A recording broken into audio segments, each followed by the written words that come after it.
How's it going, guys? Today we're going to be discussing the top 5 features for the PlayStation 4. Now, as you know, the PlayStation 4 was announced a couple of weeks ago and we only saw the controller, but there are some features that could be implied there and that could also be released later on, and we might throw in some games in there, so let's go ahead and start with the countdown. Now, do keep in mind that these are not in any specific order, so I'm just going to start with number 5. Alright, so the first feature I want to talk about is background downloading and uploading, and what this means is that when you download or upload a game, you won't have to wait a couple hours or even 3 hours to play the game. As soon as you hit the purchase or try out button, you will be able to try out the game.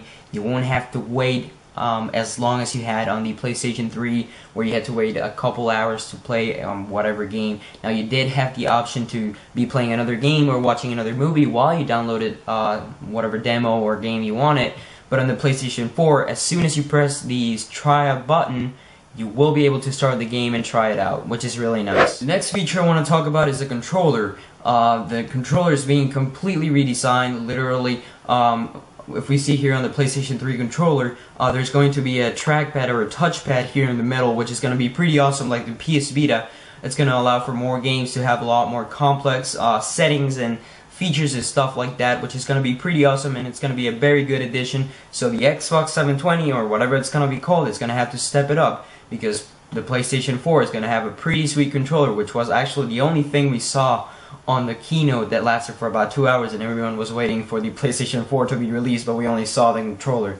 So I'm pretty excited for that. The next feature I want to talk about is its processor and its memory combined. It's going to have an 8-core Jaguar AMD processor, which is going to be extremely fast. I don't even have to say anything else other than that, because it's going to be a lot faster than the PlayStation 3 ever was. And its memory is going to be 8 GB of RAM, which is going to allow the PlayStation 4 to have the next feature that I'm going to talk about. So the next feature I want to talk about is, of course, the graphics. It's going to have a lot better graphics than the PlayStation 3 ever had. It's a new generation console. It's going to have a new processor, better speed. The games are going to look amazing. The graphics are going to look a lot more realistic than they did before. They might even throw in a new PlayStation Move, which will allow for more realistic games, and I'm pretty excited for that. So the graphics are one main feature of the PlayStation 4 that is going to be improved overall. So to wrap up this video, I'm going to talk about the last feature, and that is, of course, the games. The games are going to become the main selling point of the PlayStation 4, of course.